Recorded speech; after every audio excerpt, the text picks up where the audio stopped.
반갑습니다. 저는 1923 제노사이드 연구소 부소장 성주현입니다. 1923 제노사이드 연구소는 1923년 관동 대지진 당시 조선인이 일본인에 의해 학살당한 사건을 연구하는 곳입니다.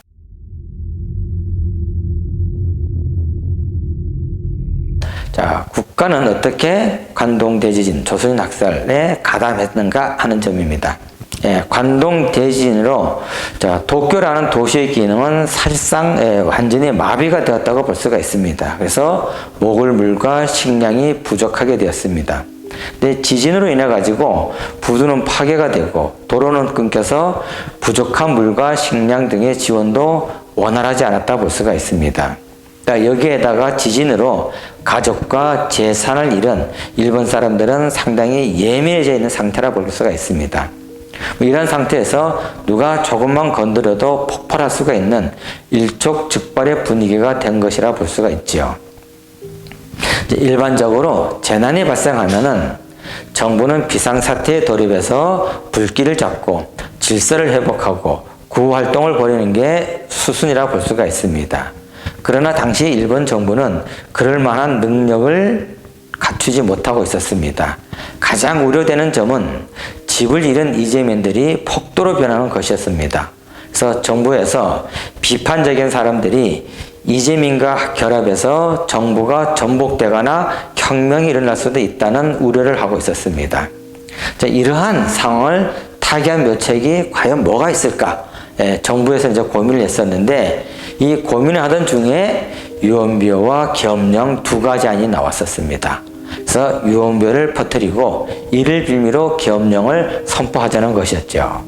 그래서 조선인에 대한 유언비어는 정부에 대한 불만을 가지고 있는 일본인들이 조선인을 향해서 분노로 돌변할 수 있도록 하게 되는 가장 중요한 요인이었다 볼 수가 있습니다. 그래서 유언비어 작전은 매우 성공적으로 진행되었고 이로 인해서 수많은 조선인들이 학살되었던 것입니다. 자, 이런 점에서 볼 때 관동 대지진 당시 조선인 학살은 일본 정부로부터 비롯되었다고 할 수가 있습니다.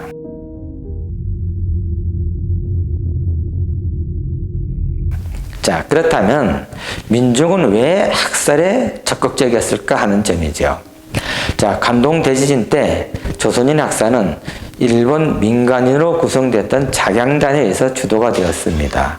근데 원래 이 작영단이라는 것은 위급한 상황이 발생했을 당시에 각 마을에 있는 제항군인과 청년 등을 중심으로 모여서 주민과 시설을 보호하고 또 재난을 수습하는 민간의 자치기구라고 할 수가 있습니다. 자, 이러한 작영단이란 민간 자치기구가 관동 대지진이 발생했을 때는 도쿄에서만 1593개, 자, 가나가와 현에서 603개, 사이타마 현에서 300개 등 이런 지역에서 약 3689개의 작영단이 조직이 되었습니다.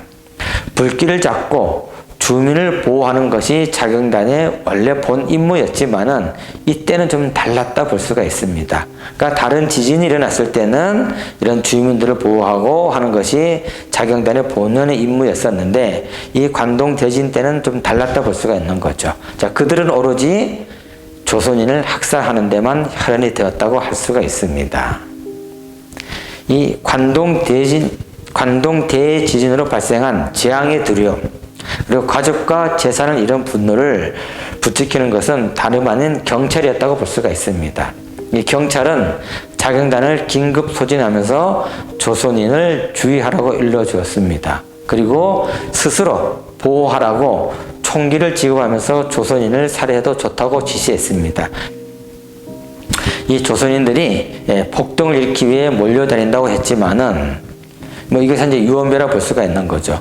그래서 조선인이 폭동을 일으키기 위해서 몰려다닌다고 했지만은 조선인 역시 당시에 본다면 지진의 공포로부터 자유로울 수가 없었습니다. 조선인들이 보이지 않자 작영단은 조선인들을 찾아다녔습니다. 그런데 이 조선인과 일본인을 외형적으로 구분하기는 쉽지 않다고 볼 수가 있습니다. 이를 위해서 경찰은 조선인과 일본인을 구별할 수 있는 방법을 알려주었습니다. 그리고 작영단 같은 경우도 조선인을 구별하기 위해 가지고 나름대로 방안을 찾아냈다고 볼 수가 있습니다. 그것이 바로 일본어로 말하게 하는 건데요. 이 일본어로 15원 50전이라고 하게 되는 당시 조선인들이 말하기 어려운 발음을 시켰습니다. 그래서 15원 50전이란 발음이 정확하지 않으면은 조선인이라고 해서 그 자리에서 죽임을 당했다고 볼 수가 있습니다. 이렇게 해서 죽임을 당했던 것이 한 6천여 명 이상이 되었다고 이제 볼 수가 있는 거죠. 자, 자경단은 대체적으로 10여 명 이상씩 무리를 지어 다니면서 거리를 활보했습니다. 자, 그들의 손에는 총 또는 긴 칼, 도끼, 낫, 쇠구창이, 죽창, 밧줄과 같은 살인 도구가 들려져 있었습니다. 이 광기에 젖은 자경단은 조선인 학살을 무참하게 저질렀다고 이제 볼 수가 있습니다.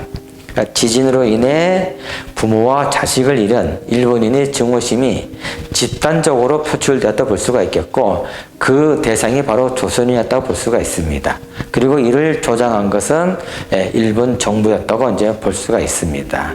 자, 그렇다면은 자, 이 방조 조장은 국가의 책임이라고 이제 볼 수가 있는 거죠.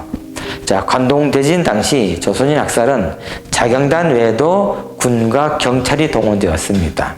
이들 집단은 직접 조선인을 학살하기도 하였지만은 자경단의 조선인 학살을 방조하고 또는 조장하기도 하였습니다.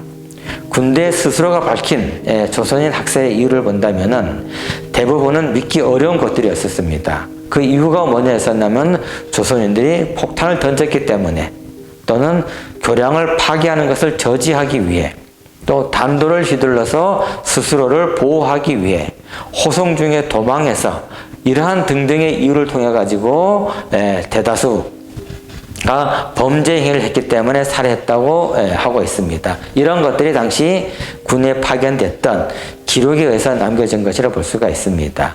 이를 본다면은 군인들은 당시 조선인을 범법자라는 인식을 가지고 있었다 볼 수가 있겠고, 이를 통해서 조선인을 학살했다 볼 수가 있겠는데, 이는 바로 이제 민족적 차별이라고 할 수가 있습니다. 자, 군 이외에도 사실 이제 경찰서 안에서도 본다면은 조선인 학살들이 자행되었다고 하고 있습니다. 각 경찰서에는 일본인 자경단으로부터 보호받기 위해서 상당히 많은 조선인들이 있었습니다. 이 자경단은 경찰서를 포위하고 조선인을 내놓으라고 함성을 질렀습니다. 겁을 먹은 경찰서장과 순사들은 도망쳐 버렸고요. 그리고 유치장에서 끌려나온 조선인들은 경찰서 앞마당에서 자경단에서 무참하게 학살당했습니다. 뿐만 아니라 경찰은 보호 중인 조선인을 내어주기도 했습니다. 이들 조선인 역시 죽음을 피할 수가 없었습니다. 그러니까 보호받기 위해 경찰서에 찾은 조선인들이 경찰의 직무 위기 또는 방조로 인해 가지고 오히려 죽음을 맞았다고 볼 수가 있는 것입니다. 일본 정부에서 시작된 유언비어는 계엄령으로 이어졌고, 경찰은 자경단을 소집하고 자경단은 조선인 학살을 주도하였습니다.